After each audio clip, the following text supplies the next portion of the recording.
1 John chapter 3. Behold, what manner of love the Father has given to us, that we should be called children of God, and that is what we are.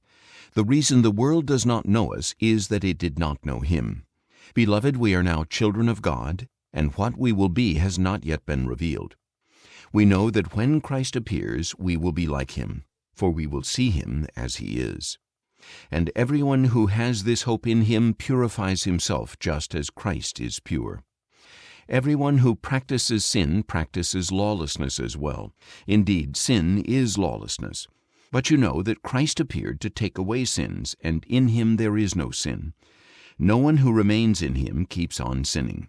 No one who continues to sin has seen Him or known Him.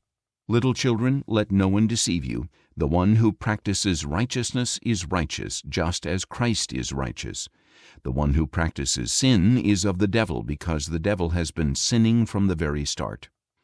This is why the Son of God was revealed, to destroy the works of the devil. Anyone born of God refuses to practice sin, because God's seed abides in him. He cannot go on sinning because he has been born of God. By this, the children of God are distinguished from the children of the devil. Anyone who does not practice righteousness is not of God, nor is anyone who does not love his brother. This is the message you have heard from the beginning. We should love one another. Do not be like Cain, who belonged to the evil one and murdered his brother. And why did Cain slay him? Because his own deeds were evil, while those of his brother were righteous. So do not be surprised, brothers, if the world hates you. We know that we have passed from death to life because we love our brothers.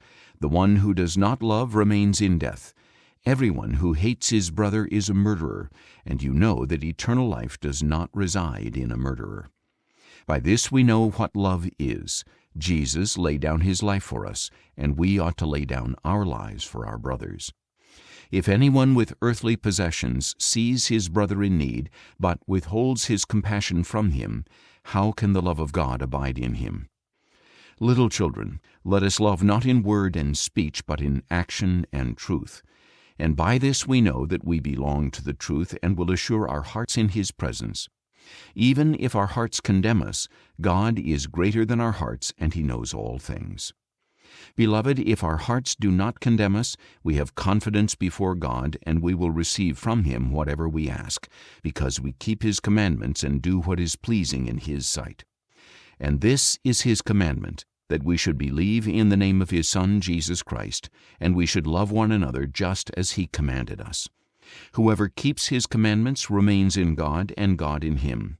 And by this we know that He remains in us, by the Spirit He has given us.